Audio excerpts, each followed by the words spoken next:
Good morning, everybody. Welcome to Watches with Dennis, and I am back for another live stream on this Saturday morning. So we are going to actually cover a number of watches, 4 different ones. Well, technically 6, but 4 different kind of announcements that have happened over the last week in particular. I was getting a little concerned. It started to seem like a fairly slow week, but it's just as well given that we usually only do maybe 3 watches and most of the time anyway. And I just end up paring down which ones I think are worth discussing.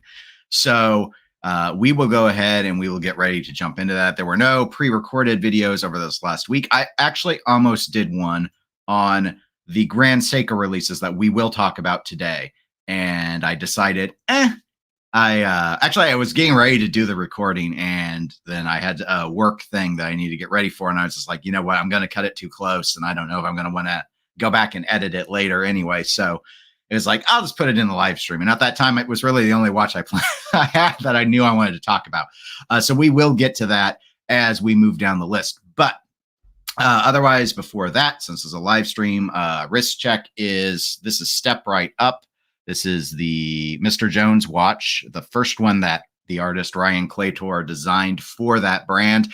They never put it in the main catalog, which I don't know. I guess I could email them and ask if they are willing to share why. The watch was limited to 100 units, like I think they typically do for all of the initial releases, but it sold out in under an hour. I ended up getting it as a gift where someone found it used because I missed out because I woke up an hour after the launch window. And I don't know why even though it went so quickly, that they never did make a mainline production version, whereas the second watch, Ricochet, which also sold out very quickly, is now a main part of the catalog. But I'm sure there's reasoning out there in the UK that I do not understand. So let me go ahead and greet the chat before we jump into the Panerai, which will be the first watch we talk about today. Good morning, Brave Soldier. Glad you could make it to the live stream. Good morning, Matthew. Welcome, and thank you for being a 99-cent club member. Same to you, Tuna. Good to see you. Hey, you're over in the UK, Tuna. You could ask Mr. Jones why they didn't do more Step Right Ups, because I think it would be interesting to know the answer to that. Good morning, Travis. Welcome to the live stream. And Underhay, good to see you as well. Well, to see your chat. I obviously cannot see you because I am out here in my own little YouTube bubble where I only have a camera. You do not have a camera working for me. Tuna says hello to Underhay and Rob A. Rob, welcome to the live stream and welcome to the 99-cent club. I see you are a new 99-cent club member. I always appreciate that. It's a whole 99 cents a month. Which I think is at the time was the cheapest YouTube would let me set a membership level at. But enjoy the emojis. And I mean, that's pretty much it. Sometimes I'll send, usually when I buy new watches, I send the pictures first to them. They get to see them ahead of time. And sometimes I'll let a video go a few hours early to them. But I don't usually promote those as benefits because normally this isn't a huge channel. So we just turn out stuff and let everyone enjoy it when we can have it. But welcome Koji to the live stream. Koji and I met. He was in Kansas last week, so we met for lunch. And so I don't know if that's necessarily a perk of being a 99-cent member, but there are many perks that many people can enjoy, even if they do not come out to the Kansas City region. Speaking of perks, one that applies to everyone that is, whether they're a 99-cent club member or not, and whether or not they smash that like button, which I always forget to mention on these live streams, so I will mention it now, is Panerai, a brand I have never owned, and you know what? Probably never will own. I think I'll go ahead and go out there and say that. When I was in Dallas, I did see a Panerai boutique. I did go in. They did let me try on I've mentioned this before, I tried on a watch of theirs. I tried on a couple. But the first one I pointed to was, I believe, a 47 millimeter watch. And the sales lady, there were a couple of them, but the one who handed me the watch was very diplomatic about how unwearable this was for someone with my wrist size. I remember saying that it looked like I was a little kid wearing my dad's watch. And I remember they had a security doorman, and I saw him out of the corner of my eye smirk when I said that. So I think my humor still can work, at least down in the southern states. So this is not a 47 millimeter watch. This is a 44 millimeter watch. This is the PAM 01624. This is a somewhat back to basics Luminor. However, rather than having a black dial, it has a green dial. Now, I will compliment this green dial, but the reason I will is I've owned this dial before. Okay, not literally this dial, not literally a Panerai dial. However, this radiant, sunburst style dial, which again, longtime viewers know, I'm a huge fan of sunburst dials. It's probably my go-to style when it comes to sports watches. But I had this style of green. It looked like the same shade even. Maybe it was a little darker. Rolex did this green with orange highlights in the Oyster Perpetual line, not the current line, but the older line. And it was a 34 millimeter watch. And that's part of the reason. I thought it wore pretty well with the cushion case. They were not as small as they are now. It actually, measurement-wise, I have a review of it on the site, on the YouTube site, but I think it's more of a 35 millimeter that they build as a 34. But anyway, very comfortable watch. But the value got high enough, during the whole pandemic thing that I think I traded it in a couple thousand more than I paid for it. And it was cheaper. Granted, it was used. And back then, used Rolex 34 millimeters were cheaper than retail. It's cheaper than this thing. So, but you might like the sizing better. So anyway, it's, it's time only, small seconds over at the 9 o'clock position, no date, which some people will probably appreciate, though there is still obviously an asymmetry to this given where they've implemented the small seconds.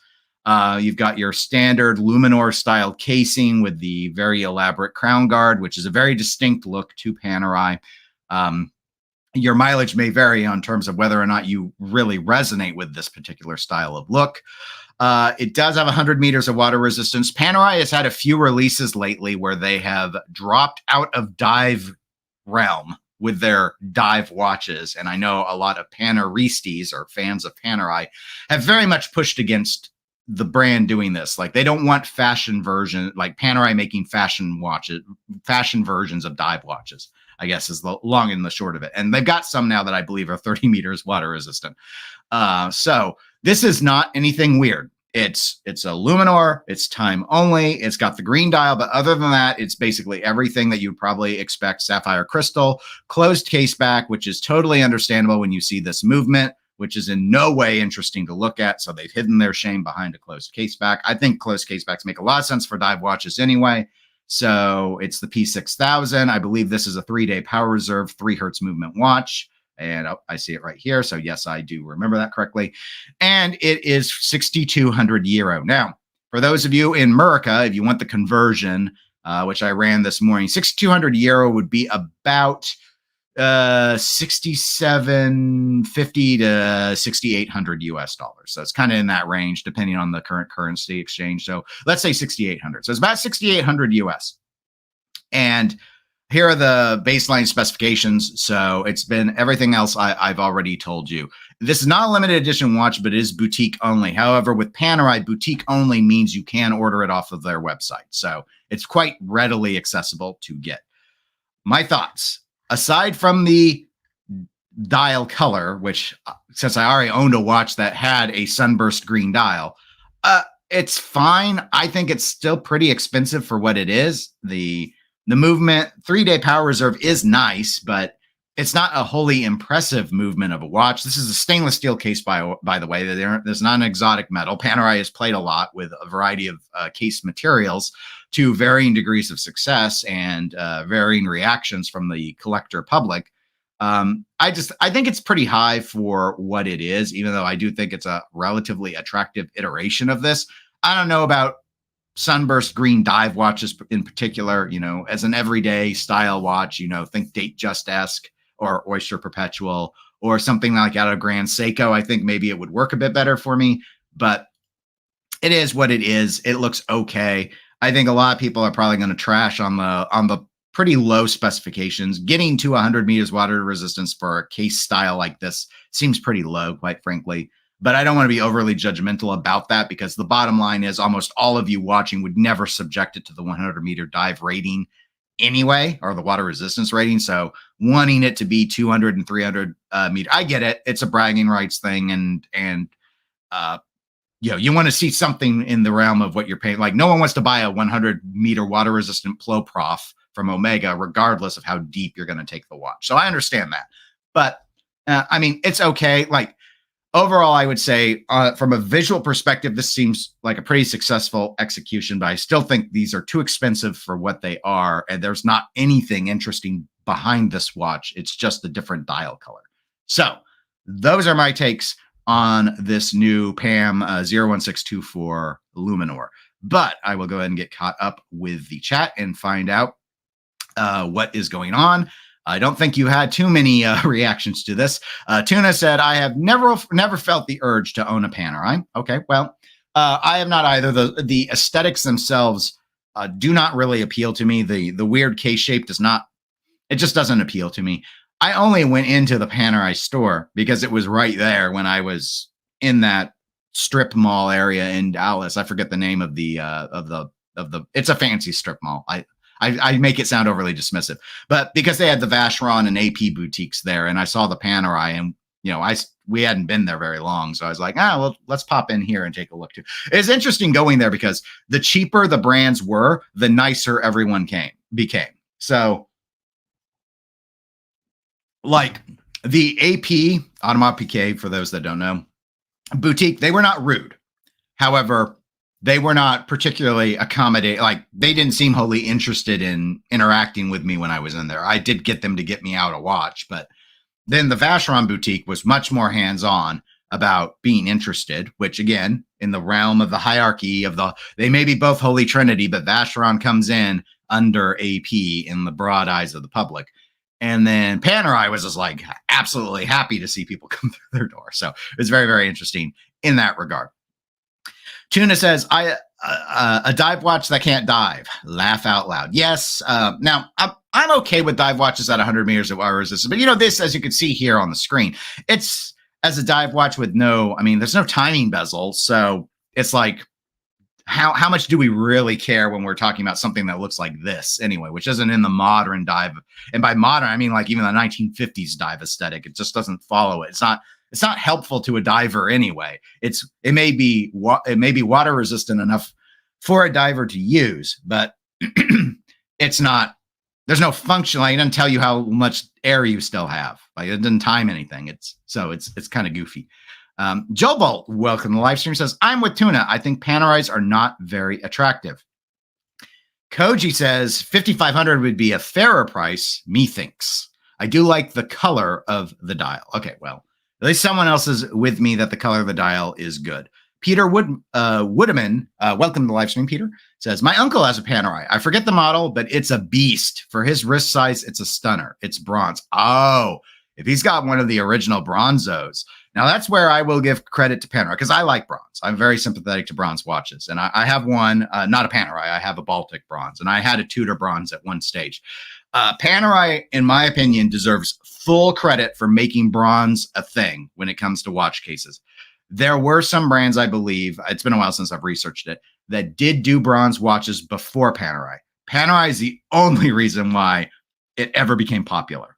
And for a while there, like in that 2016 to 2019 range, like everyone was turning out bronze watches, it seemed, trying desperately to get that lightning in the bottle that Panerai achieved with their bronzo. But yes, that is a very impressive watch. I don't care for the shape of it, but it looks very good in bronze, I think. So anyway, that is it for Panerai. So we are going to jump to Blancpain. We're going to move up the price ladder quite a bit, and you'll see by how much here in a moment. And we're going to talk more about Bathyscaphes. Now, we actually kind of talked about these in full ceramic with ceramic bracelets not that long ago. I think like 2 months ago or so. One too long ago. But let's say that those full-on ceramic, like you were sitting there going, why would I want on a dive watch a full ceramic bracelet, a ceramic case? I mean, Blancpain's been doing ceramic cases for the Bathyscaphe and other 50 fathoms models for quite a while. But if you're like, it doesn't make sense to me. We're going to dive. We're going to be under the water. They're going to be, barnacles. There's going to be coral, and there's going to be rocks, and you might, shatter your watch. I don't know. But I'm just saying, hypothetically, you might be like, ceramic, I don't know if I like the idea of it in a dive configuration. Well, Blancpain has your back, and they've said, hey, if you're uncomfortable with the soft or the vulnerabilities, because ceramic's not soft, but it doesn't scratch, it shatters. Maybe you would be comfortable going the opposite direction with a material that isn't going to shatter, but is extremely soft. So let's do gold. And here you are. We have the Quantième Complete and the Chronograph models, which were the two models we talked about in ceramic with ceramic bracelets, now available with red gold bracelets and red gold cases. So now, do they look good? I think so, yes. I remember one of the questions, obviously this is the Chronograph, this is the Complete, the Quantième. So when this one came out, the Quantième, I remember reading in comment sections when I thought the watch looked pretty good. It's very busy, but I think it's well balanced. But a lot of people were like, why is there a moon phase on a dive watch? Who wants a moon phase on a dive watch? In fact, who wants a full-on annual calendar on a dive watch? It's like, you have the timing bezel. Isn't that all you need? But you've got a jump date. You've got the moon phase at the 6 o'clock. You've got the day of the week up at the 12 along with the month. So it's like, well balanced space-wise, but why on a dive watch? Well, because it's Blancpain and it's the only thing they can sell, right? So their other watches are, the Villereys are not flying off the shelves. I'm not sure these are flying off the shelves either. But here you go. So you've got both of the versions. We've covered the specifications before. It's just now they're in rose gold. It's a flyback chronograph for the chronograph model. The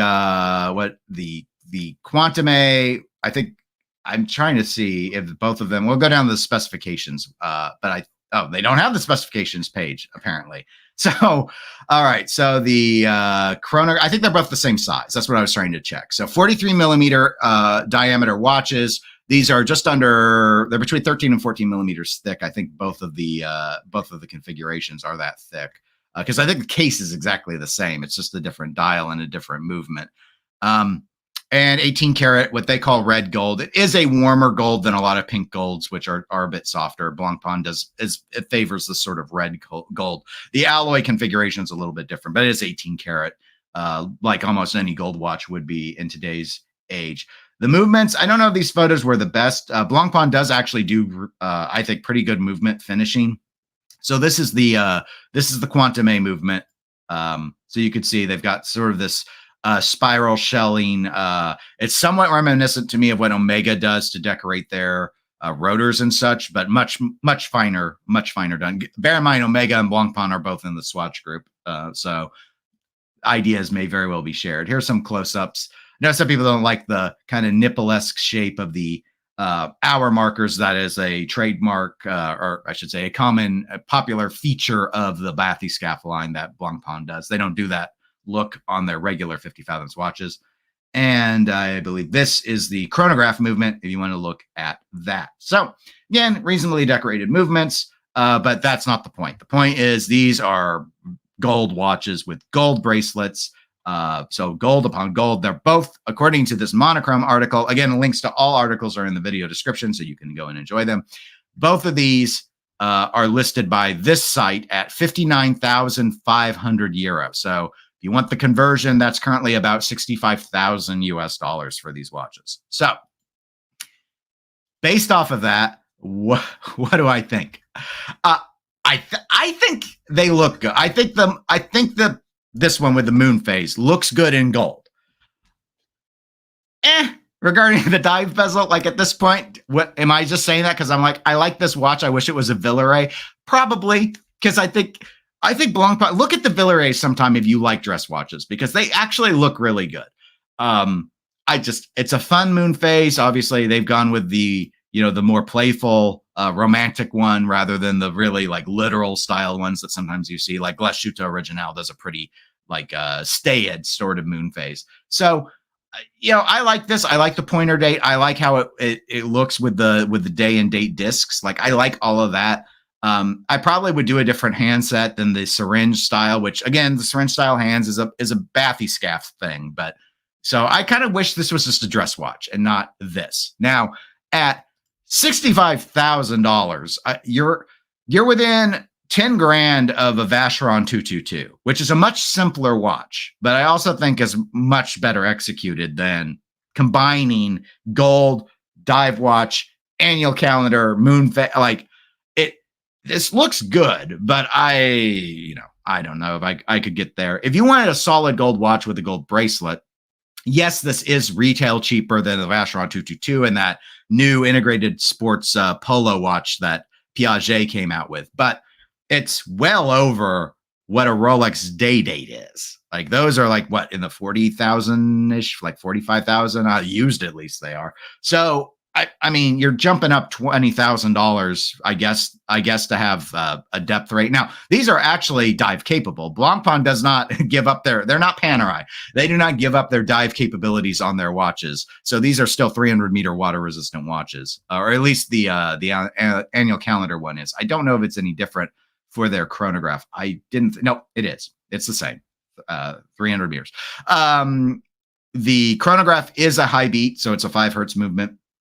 I believe it's 4 hertz on the annual calendar version, but that is with a 72-hour power reserve movement watch. So there you go.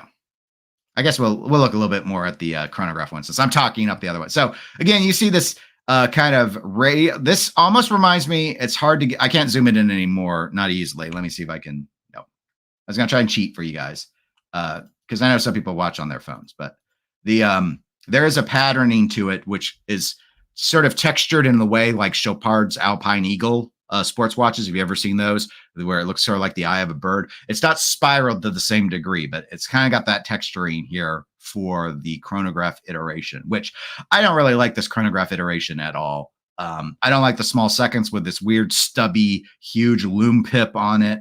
I get why they did it, so it could be legible still, but I don't like the chronograph at all, quite frankly. So I would say the chronograph is absolutely a waste of money.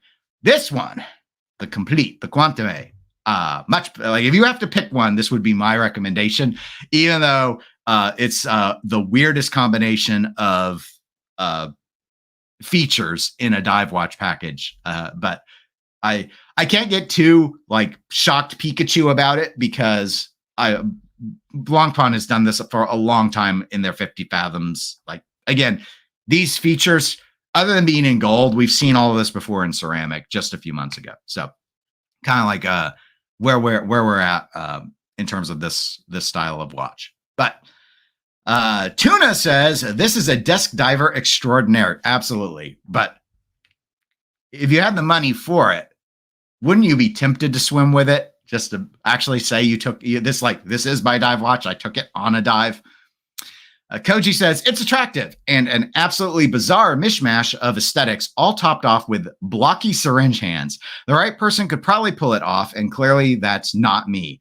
The syringe hands, much like the most of the hour indices, hour markers that are used by Blancpain on the 50 fathoms Bathyscaphe, is another feature that's often been controversial, why some people have preferred the regular 50 fathoms over the Bathyscaphe. Historically, the big attraction of the Bathyscaphe was it was the only way to not get a non-limited edition, non-45 millimeter 50 fathoms. It was the smaller option. And these are not small. These are 43 millimeter. These are big. They made smaller ones as well, but not configured like this. So, some people are kind of like, I really want a Blancpain dive watch, but I can't make the regular 50 fathoms work. They turn to the Bathyscaphe. But now that there's a smaller 50 fathoms, just regular production, they finally got it around this size. I think 42 millimeter. I think that a lot more people will turn to those rather than looking at Bathyscaphes at this point because of the handset, because of the hour markers. They're just some of the features that some people they just don't like them. I'm okay with the syringe handset. It's not my favorite handset. I think it looks weird in this, like what we're looking at right now. I think it looks weird with everything else going on with this dial. In the time plus date versions, I think it looks okay. But obviously, that's a much simpler watch. There's a lot more negative space on those. Tuna says, yes, Dennis, Blancpain do a nice range of dress watches. Absolutely. Definitely recommend looking at it. Ulysse Nardin is the same thing, a brand that is known for aquatic watches, but they actually do have nice dress watches too, if you want to give them a chance. Brand Headlights, welcome to the live stream, by the way. Why do you have a perpetual calendar in a diver? Because I can. Great watch, in my opinion, although I don't like the rose gold. And I'm not sure, actually, as an aside, that this is a perpetual. I think this is just actually, I don't even think this is an annual calendar. I've been calling it an annual, but I don't think this can keep track of the, well, no, it does note the month. I don't know of the, does it jump? Do we know? I don't know. Let's do a search. I thought this was an annual calendar, but I'm all right. It is an annual. Okay. It's like, and then I started second guessing myself. Like, it has the month, but does it actually adjust the day based off of that? Okay. So it's not a perpetual. It won't know leap year for February. So it'll probably default to jumping from the 28th to the 1st. Since 3 times out of 4, that's going to be the right answer. But as an aside, so factor that in when you're looking at the $65,000. This is not a perpetual. It's just an annual. So, which is a much simpler movement. Joel Bolt says, the moon affects the tides, etc., which can affect boating and diving. Maybe that's the reason. Well, Joel Bolt, that is very kind of you to try and rationalize their decision-making. So maybe that is the reason. We do not know. Koji asks if werewolves can swim. So I see he's going with a different angle to justify the moon phase that is less tidally controlled and more silver. Well, I mean, maybe that's why the watch is in gold and not silver while we're exploring these ideas. And Tuna notes that he cannot swim despite being a fish, but you don't need to swim. You just need to sink with these dive watches. And at 300-meter water resistance, you can rest assured they are going to get you a lot further down than the Panerai Luminor that we discussed at the start of this episode. So, okay, we've gone from Panerai all the way to Blancpain. Let's bring us back down to earth pricing wise, closer to the Panerai price point. And that is with Grand Seiko. So this was the watch that I was thinking about doing a first thoughts video on during the week, and then time escaped me, which is ironic because this is a watch channel and I was going to talk about watches. But that is 2 new iterations of Grand Seiko watch. Kind of a blast from the past in the configuration to me, because we've got the power reserves back on the dials, which is something that they seem to start moving away from on some of their more recent watches. But we have the ever attractively named by reference numbers, because this is a Japanese company, SBGA507 and the SBGA509. These are stainless steel watches. They are basically what you would typically think of. These are spring drive powered. So for those that don't know, spring drive is the hybrid technology of quartz regulation, but mechanical powered watch. They offer 3 days of power reserve. It's plus or minus 15 seconds per month. So the spring drive comes in. This is the 9R35 movement, or excuse me, 9R65 movement. So 15 seconds per month is what we kind of think of as a traditional quartz, like not high accuracy quartz, but standard quartz watches kind of run at that. So it achieves a pretty typical quartz rating. These are 40 millimeters in diameter. They are 12.5 millimeters thick. They do a woodblock print style. You can see a good image of it here. I'll blow it up so you can see the patterning. So as usual, in my opinion, Grand Seiko has done an excellent job providing you a texture style that you really do not see out of other brands. So this is the blue one. I have to go back up because what they said, this is Grand Seiko. So they always have to say that things are inspired by something. So here you go. Grand Seiko pays tribute to the transitioning sky over Lake Suwa. So I guess it's the regular day versus the sunset/sunrise transition. Okay, so all right. So the inspiration is the sky. There you go. That's the inspiration.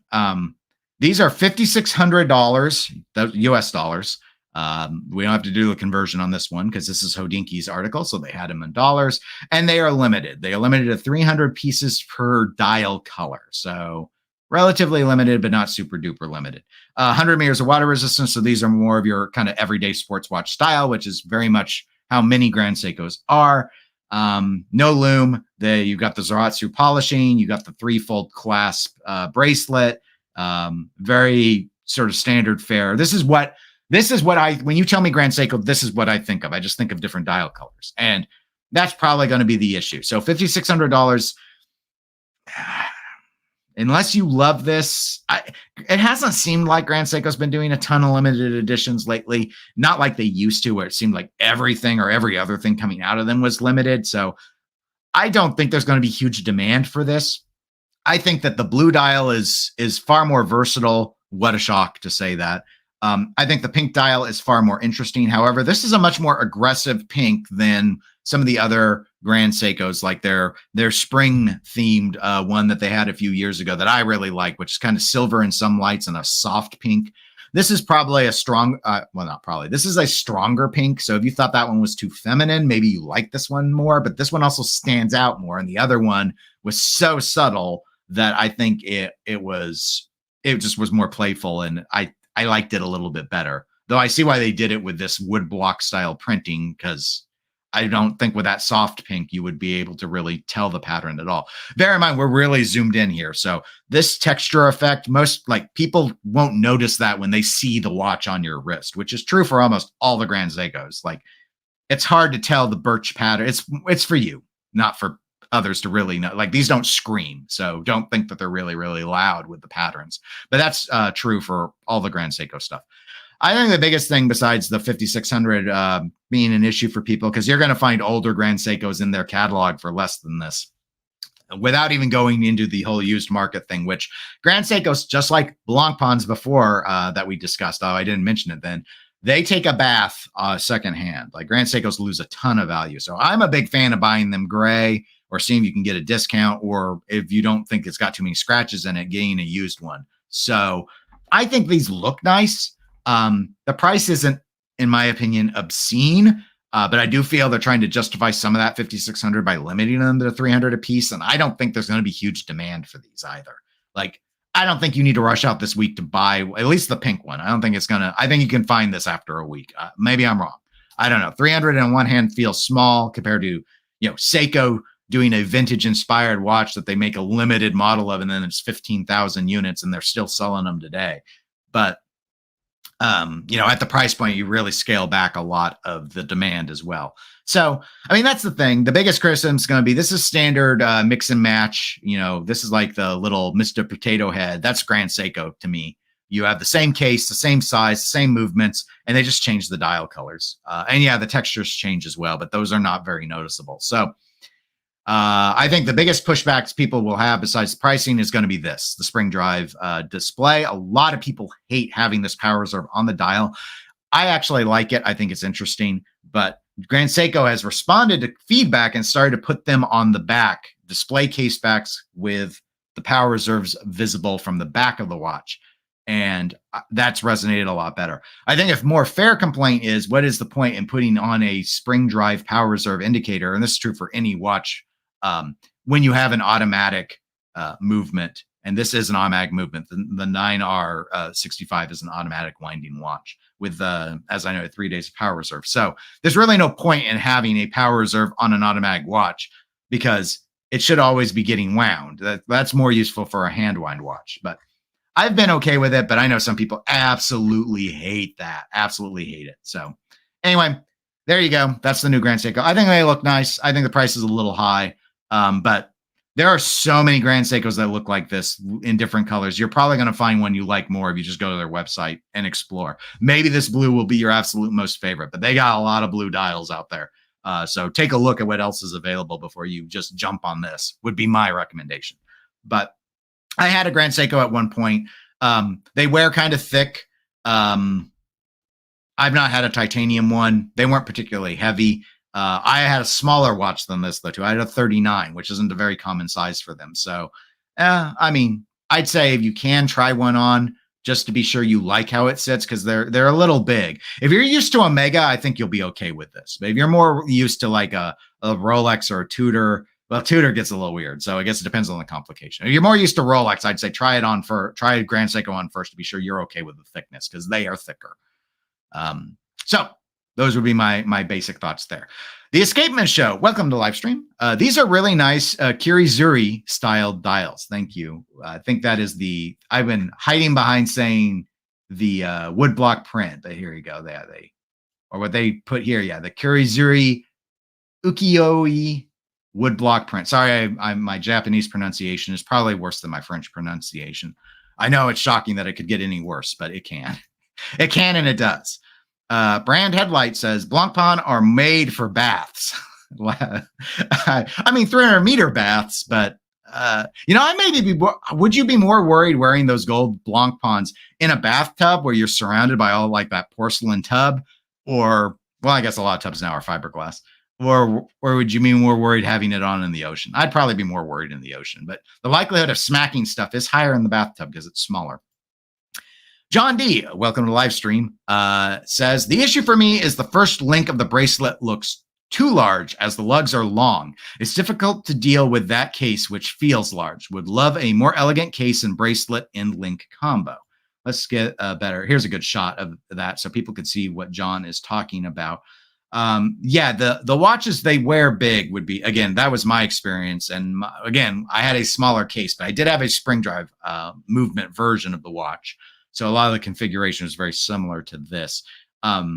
It was reasonably comfortable. I will note fairly notable rotor wobble. I've criticized rotor wobble before. It's not Valjoux 77.5X bad, because what in the world is worse than that? But it is one that you can feel and hear in these spring drives. So I would just note that if that's something you're sensitive to, and if you like it, it's another perk for you to consider.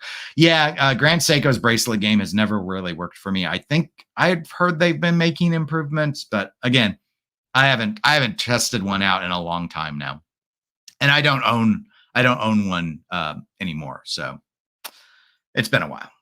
The Escapement Show says the red one really pops. Yeah, it would. Of the two, I actually prefer this. But this one, I mean, you see the guy in the jacket here. This one's going to be more wearable. Like, if you don't want to stand out, it's blue. It's going to be more subtle just by default. This gets more in the realm of a summer watch to me.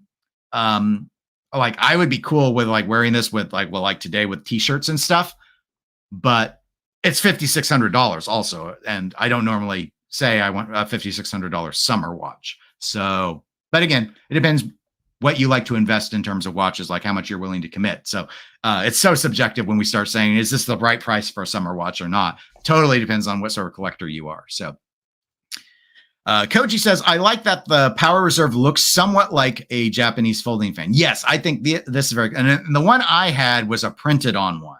So I actually like this with the cutout much better. And I think like you can see here on this pink one, I think it looks really cool. Like, you can tell there's thought put into it. And the issue, I think, is more that here it is, it's down at the 730 position. And so it's not like the date's at the 3, it's at the 730. I think people are torn by it. Why isn't it over at the 9 to provide balance to the date wheel? I think it's that. It's the asymmetry of it is what irritates people. It's like how people hate the 4:30 date window because there's nothing. I hit my space bar, so I popped your chat up again. I think that's what it is. I think it's not that it's a Power Reserve on the dial. I think it's where they put it vis-a-vis their other complication, and the only other complication on the watch is the date. So I think that's the challenge that people have with it.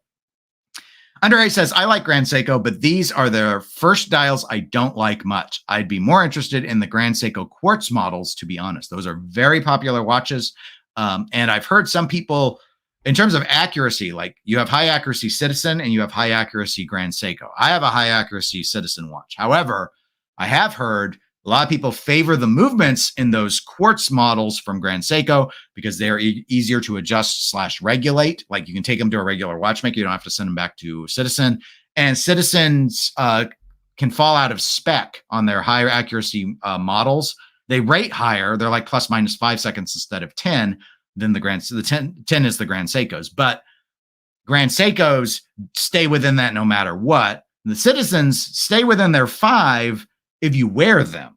They note that you have to wear them. Like, once they go into Power Reserve mode and stuff, they can fall closer to that plus minus 10 or whatever. I don't know if they advertise what they fall out of. They just say if you don't wear the watch regularly, they do not guarantee the plus to minus 5 seconds per year. So just an interesting little aside I wanted to throw out because when you look at high accuracy Citizen, you're in the price range of the quartz versions of the Grand Seiko watches. And they have a lot of interesting variety in the quartz Grand Seiko. I've never owned one, but I know a lot of people love them. So you are not alone, Underhay, in feeling that way. I see Tuna agrees with you that Grand Seiko Quartz is a great watch for the money.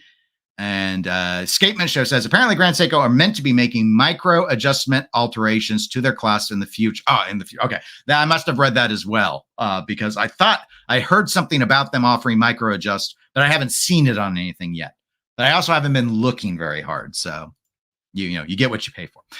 Joel Bolt says, power indicator at the 9 is a great concept idea. I would like to see them try it just because I don't love the power reserve indicator on the back. I think I get it. Like, to me, it was a, hey, we've got customer feedback complaining about this, but we like the idea of having a power reserve. So let's put it somewhere where no one will really care if they dislike it. And I'm like, great, cool. But there are so many watches with power reserves on the dial, and people aren't losing their cool over them left and right.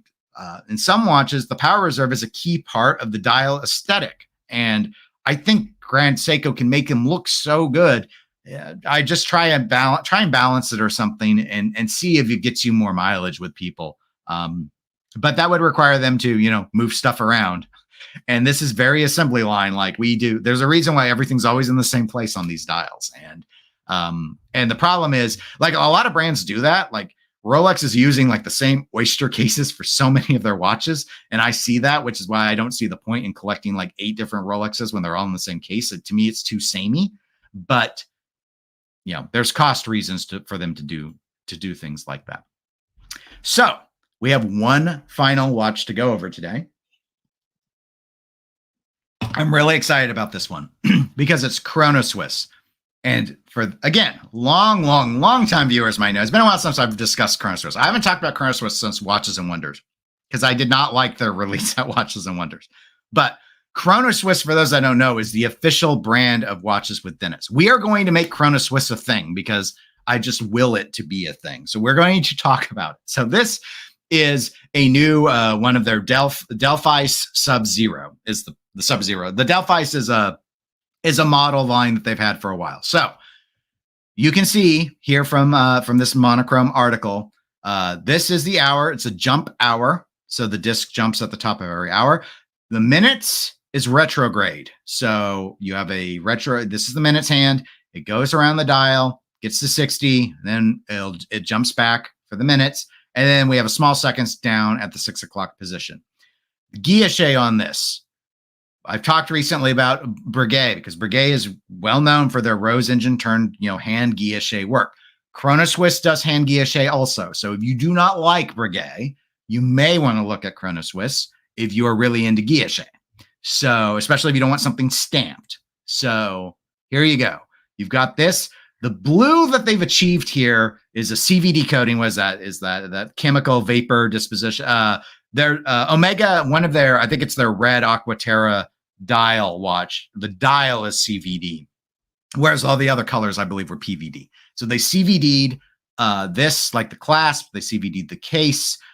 These are big watches. That's pretty standard for Chronoswiss. Not super huge. I mean, it's 42 millimeter diameter watch, but these lugs are pretty long. I don't know what the lug length is, but these lugs look pretty long. So I would not be shocked to learn that this watch is over 50 millimeters in lug to lug width. They're thick too. This is 14.5 millimeters thick. This is not a dive watch. It's 100 meters wire resistance. This is not a dive watch. The huge onion crown is a common feature to almost all modern Chronoswiss watches. This is another, I think, guilloche thing that they did to kind of frost the lower half, the 6 o'clock half of the dial. And there you go. Well, this looks like it wears pretty well, though. I mean, your mileage may vary on it. Like onion crowns, people normally just think of Fliegers with those. So there are 2 things you should think of: Fliegers and Chronoswiss. So here you go. A new Delphis from Chronoswiss. This is not a cheap watch. It is a limited edition watch. It uses their caliber 6004. That's a 4 hertz movement, 55 hours of power reserve, so not particularly robust. 18,400 euros, limited to 50 pieces. So 18,400 euros for the Americans watching. That's a little over 20,000 US dollars. So this is not an inexpensive watch by any means. I've never looked too much at their dial finishing. When I haven't, it's been okay. Maybe it's better than what I can tell, but anyway, here you go. It's a Chronoswiss. This is a weird one, but that's what Chronoswiss is known for, is doing weird stuff. So here's why I think it's so noteworthy, because it's such an amalgamation of weird stuff. Onion crown from the Fleegers, guilloche, hand guilloche dial work like you'd see out of a Breguet. This color blue and this weird handset choice stuff is like straight out of de Bethune, in my opinion. Not to mention the color blue also reminds me a lot of what you'd see out of a de Bethune. And honestly, the whole weird ass dial layout is sort of de Bethune-y. But the retrograde minutes and the jump hour, straight up Delphis, Chronoswiss, that's a Chronoswiss staple to do retrogrades and jump hours and things like that. So it's like a amalgamation of Chronoswiss tech, Flieger tech, and de Bethune tech, all merged into a price point, which is, I don't know, like retail, it's a little bit under where a Breguet would come in at, but it's over what a lot of like a Blancpain would be. I think this is stainless steel, by the way. So it's not like a special material or anything. I'm not quite sure, but let's see. Curved galvanic silver upper dial with hand guilloche decoration, jumping hour at the 12 o'clock. Arch track for retrograde minutes with blue ceramic loom plot. Okay, so the plots are ceramic, but that's not all that atypical. Blue CVD coated small second. Subdial at 6 o'clock with hand guilloche decoration. Skeletonized Viking pointer hands for minutes and seconds. And the case is stainless steel, just coated with the blue CVD. Okay, so it is stainless. All right, so there you go. The final new release, Chronoswiss is back on the map, baby. We're all super excited to see. Okay, so this, I don't know what they did for this frosting. This is the other guilloche thing. The guilloche, the small seconds disc, and the guilloche, basically the top half of the watch. So there you go. Chronoswiss being Chronoswiss. Yeah, but this the amalgamizing kind of reminds me a little bit of what you'd see out of a Christopher Ward, but some of the Chronoswiss staples are here, obviously, the retrograding and the jumping. So kind of what you get. So Tuna says, few people tend to notice, but at least the guys at Chronoswiss keep plugging away. Well, I mean, I was so close last year to buying a Chronoswiss. I was looking at a lot of, here's the thing with Chronoswiss. It's so frustrating. So you've got the new stuff. And they do like these like 50-piece limited runs and stuff. So it's hard to find the new stuff used, which may be good for the brand, but isn't good for someone who's cheap like me. If you want to go back and look at their older stuff, which can be attractive, but is not nearly as avant-garde as this new stuff, you can get them super inexpensive. Like just search Chronoswiss on Chrono24 and look at their more vintage stuff. If you want vintage Chronoswiss, there's all sorts of stuff. But that was back when, like, there's a lot less, they used a lot more third-party stuff, as all brands did in the older days. So it's not the same feel, though, but it depends where you want to go with the feel. If you're saying you want like jump hours and retrogrades, go ahead and look at vintage Chronoswiss because they were doing it. So you get a lot of options there. But if you want like CVD coatings and weird guilloche stuff and different like caliber movements, and you need to go more modern, last I checked, or at least as best as I can recall. And then you're stuck with these really high price points. There aren't really a lot of like, I think you buy direct. I don't know if they use distributors for anything. So it's kind of like Stova, except the price point is like 10x Stova. So it's like, you can't just go to Joma Shop and think this is going to show up. So I mean, it's like, do you want to pay that price point? Because Chronoswiss still just takes a huge bath on the second. We talked about Grand Seiko as being so much cheaper used. Chronoswiss takes a bath. It just does. So people like me want to buy them used because I'm more than happy spending a lot on a watch, but I want the value loss to already be baked in when I make the buy. So that's why I buy so many things gray and used, because that's how I justify. Like, I would never have bought my Breguet Classique new. I ain't paying $26,000 for a watch like that when you can get them over half off used. So let there be scratches and swirls, and I'll, for a 5-figure savings, absolutely, I'll do it. But anyway, we all cross that bridge in our own way.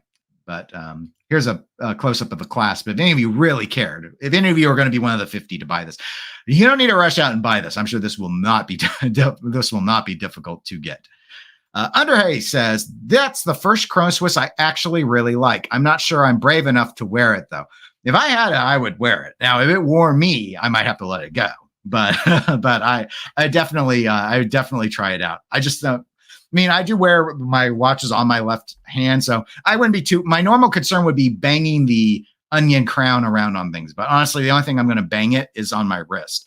But that's one of the questions I would have is like if I'm reaching into my pocket and stuff and flexing, is that going to, even if I wear it up past my wrist bone, as big as that is that going to gouge into me and hurt my hand? I had a much smaller crown on a Ming, and that it was sharp, and just the way the watch would end up settling on my wrist when I reach into my pocket, it would leave a big old red sore mark on my hand. And I was like, I'm not keeping this watch. It's not comfortable to wear. And it was just the crown. Everything else about that watch I liked, but I traded it in because it's like, I don't wear watches that regularly leave red welts on my hand. It's like, that's one of my watch rules. Like, there are plenty of other watches out there. We don't need to experience it in that particular way. I like that they took this picture of just putting it on a pile of ice. This feels like Sonic ice to me when I look at it as well. For those of you familiar with Sonic, I think they used Sonic ice here. They could have sprung for some more expensive ice, but some people worship Sonic ice. So it's just the thing. Koji says, now this is a fusion cuisine watch that works for me. I do think that they fuse just enough, like it's right on the edge for me, right on the edge. I think this kind of demarcation with this frosted lower half and the guilloche upper half, that works for me. I don't love the Viking hand, but I don't hate it. It's kind of like the syringe hands on the Bathyscaphes we talked about earlier. I don't know about the Debathuni bridge work on the dial that they've done. For me, that's the part where I'm like, is this pushing it a little too far? It would look weird if they didn't bridge it like this. So I think I'm okay with it, but that's the part that's almost too far for me. Everything else, like the retrograde, the dates, the blue CVD, the onion crown here, I like all of that. All of it works for me. The bridging, but I think part of that is the bridge stuff that Debathune does is part of the reason I dislike almost everything I see out of Debathune, which is just as well because Debathune is super expensive. Like this is far more approachable than Debathune. So Tuna says the new Rolex equal Chronoswiss. Yes, we will make Chronoswiss the new Rolex. The Escapement Show says Chronoswiss generally get quite a bad rap. They make quite a few regulator dial watches, some of which are pretty nice. Jump hour watches are so cool though. Yes. I almost wish I knew what I was going to talk about today. Instead of wearing Step Right Up from Mr. Jones, I should have worn my Ricochet watch because it's got a jump hour. It's my only jump hour watch that I have and have ever had. But definitely. In fact, I'd say when you look vintage Chronoswiss, you're going to see more regulator watches than anything. They're very, very well known for their regulators. But again, just like creative time telling is a Chronoswiss thing when you go back. They still do regulators, I believe, as well today. But I like this configuration and the one thing I liked about their release for Watches and Wonders was it was very nice guilloche work. It was like the green monster watch, though. The colors didn't, in fact, because I don't know anything about color, I just thought the watch was really ugly.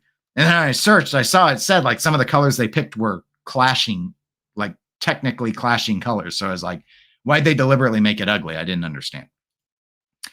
Escapement says the regulator minutes look really cool, but the arced beams don't really fit the brand, I don't think. Like you said, I think it looks a little bit too Debathune-ish along with the awkward crown.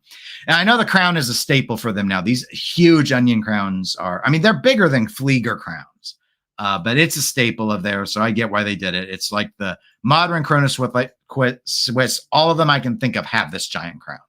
So I get why they did it, but it's very bulbous to just sort of affix on what otherwise like this coin edging style. Like this is like a Breguet case. Why has it got this huge fatty crown? It seems to be only because that's what Chronoswiss is known for. But anyway, those are all of the watches I have for you today. So I'm going to go ahead and call it for today's live stream. I will be planning to be back next Saturday. Hopefully we'll have some new watches. Otherwise I'll pick a topic that we'll just dive into. For those of you who were able to make it live, I really appreciate it. I hope you enjoyed the chat. If you are watching the recording and you have thoughts on any of these 4 watch releases, just leave a comment. I will read them. I always do as I go along and get notifications. And that's pretty much it. So I will say goodbye, everybody. Have a great weekend. And I will talk to you all on the next stream. Take care.